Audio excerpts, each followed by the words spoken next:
Okay, so that's pretty big. Now, I'm not going to go to the store or anything. I'm going to Joe Guyver it. Okay, now I happen to have some little things I can use as a washer. Okay, see this little thing right here? That's the end off of an electrical outlet that I didn't use anymore. I'd cut the tabs off and I could use that as a washer, but that is too small to cover up that whole opening. Okay, so I can't use that. Now here's something else I have. I had a little plastic bracket. See, I always save stuff. I got a little plastic bracket like that. It's not really good for hardly anything. Underneath the house or something, that wouldn't be good for a finished application of anything, right? But I could cut that off and use that as a washer, have the plastic extend, or I could cut that end off way over there and have this whole thing, this whole flap go over that and cover it up that way. I could use that, but I think I'm gonna use something else. This happens to be the back of a doorstop, and it's an old one, and it's been in my nail bag and it's all messed up. And I can use that as the washer. See, my screw will go through there, and I'm gonna go out in the garage, and just tap that down on concrete, and I can take my tin snips and cut off the excess or whatever. Make sure that nothing is going to be in the way.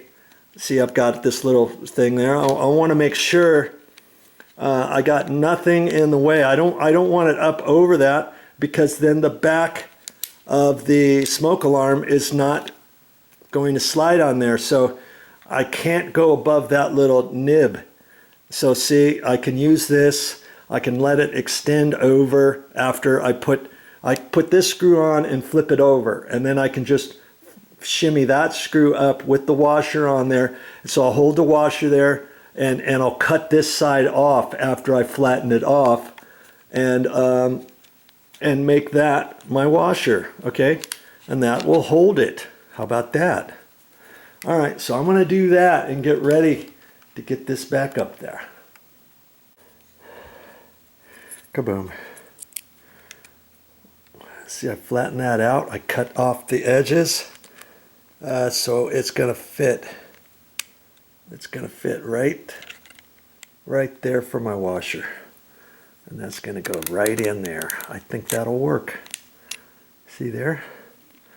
Okay. All right. So now I can go ahead and put this up and tighten this up to the ceiling with my mounting screws, and I can either use my 1.25"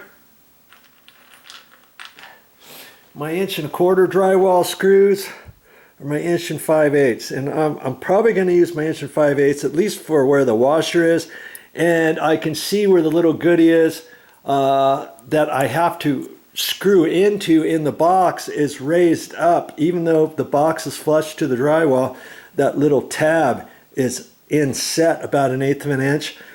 That's the reason for my 1 5/8" for that, and I can do 1 1/4" for the other one, or 1 5/8". Okay, so don't fret. Your smoke alarms don't generally come with mounting screws. Okay, so if you can't find any, they don't have to be the silver screws. You don't have to run to the store to get a silver screw. If you got any drywall screws, that'll work.